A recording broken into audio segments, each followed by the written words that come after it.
In today's video, I'm going to teach you how to create a new branch on GitHub. If you find this useful, consider subscribing and liking the video. Now, let's get started. First, let's navigate to your repository. This is the main page of the project where you want to work. You can find this by entering your GitHub account, clicking on your profile, and selecting the repository you're interested in from your list of repositories. Once you're there, you'll land on the main page, which displays the files and folders associated with your project. Next, we need to access the branch menu.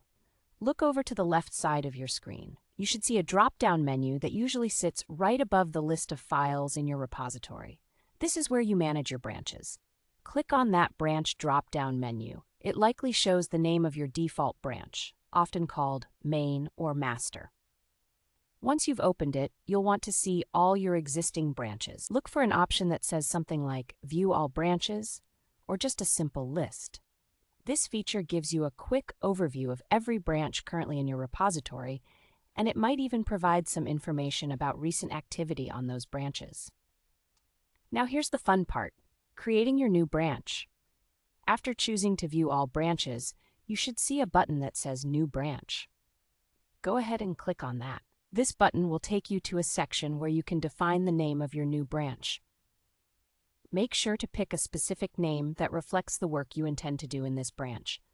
For instance, if you're planning to work on a new feature, you might name the branch something like feature//login.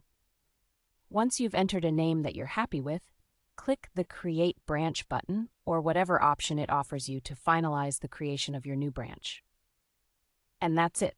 Congratulations! You've successfully created a new branch in your GitHub repository. Creating branches is a fantastic way to manage different versions of your project or to work on features independently from the main codebase. This way, you can experiment without the fear of breaking anything in your main branch. Remember that once you have your branch set up, you can commit changes, push updates, and even merge your work back into the main branch when you feel it's ready. So there you have it, a quick and easy way to create a new branch on GitHub. I hope this tutorial was helpful. If you enjoyed it and learned something new, please give this video a thumbs up and consider subscribing for more content like this. Thank you for watching.